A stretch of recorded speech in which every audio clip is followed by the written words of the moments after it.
Hello, everybody. This is Margareta Harris at the WHO headquarters in Geneva.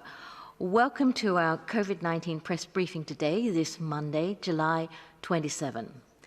As normal, our Director General, Dr. Tedros, will open the briefing with some remarks, and then we'll open the floor to questions. Today, joining Dr. Tedros, we have our regular experts, Dr. Mike Ryan, Executive Director of Emergencies, and Dr. Maria Van Kerkhove, our technical lead for COVID-19.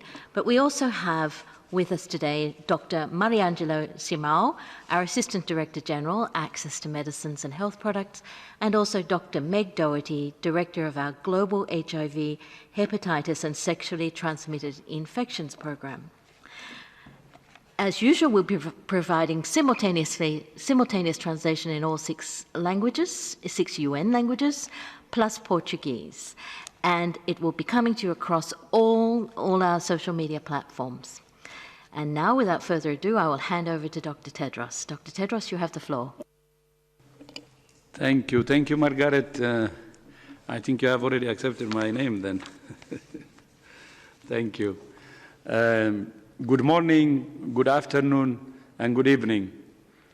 This Thursday marks 6 months since WHO declared COVID-19 a public health emergency of international concern. This is the 6th time a global health emergency has been declared under the international health regulations, but it's easily the most severe. Almost 16 million cases have now been reported to WHO, and more than 640,000 deaths. And the pandemic continues to accelerate. In the past 6 weeks, the total number of cases has roughly doubled. When I declared a public health emergency of international concern on the 30th of January, the highest level of alarm under international law, there were less than 100 cases outside of China and no deaths. As required under the international health regulations, I will reconvene the emergency committee later this week to re-evaluate the pandemic and advise me accordingly. COVID-19 has changed our world. It has brought people, communities, and nations together and driven them apart.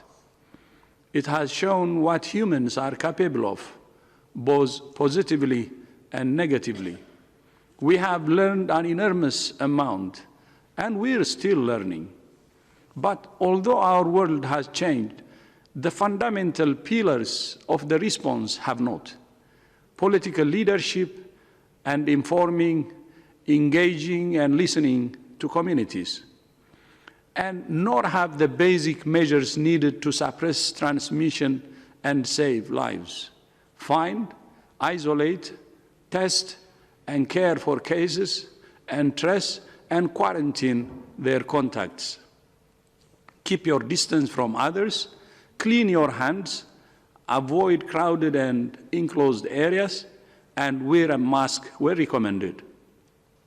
Where these measures are followed, cases go down. Where they are not, cases go up. Countries and communities that have followed this advice carefully and consistently have done well, either in preventing large-scale outbreaks like Cambodia, New Zealand, Rwanda, Thailand, Vietnam, and islands in the Pacific and Caribbean, or in bringing large outbreaks under control like Canada, China, Germany, and the Republic of Korea.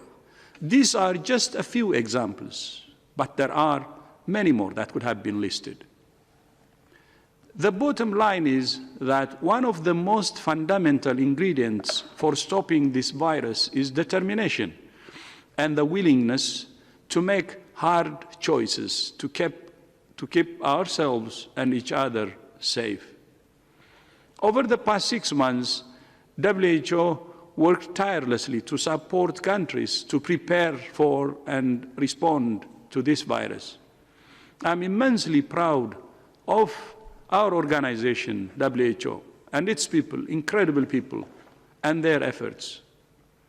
Within days of learning of the first cases in China, we published extensive guidance on how to find, test, and treat cases and protect health workers. We also published the first protocol for testing for the virus and immediately started working with manufacturers in Germany to produce tests and ship them to countries most in need.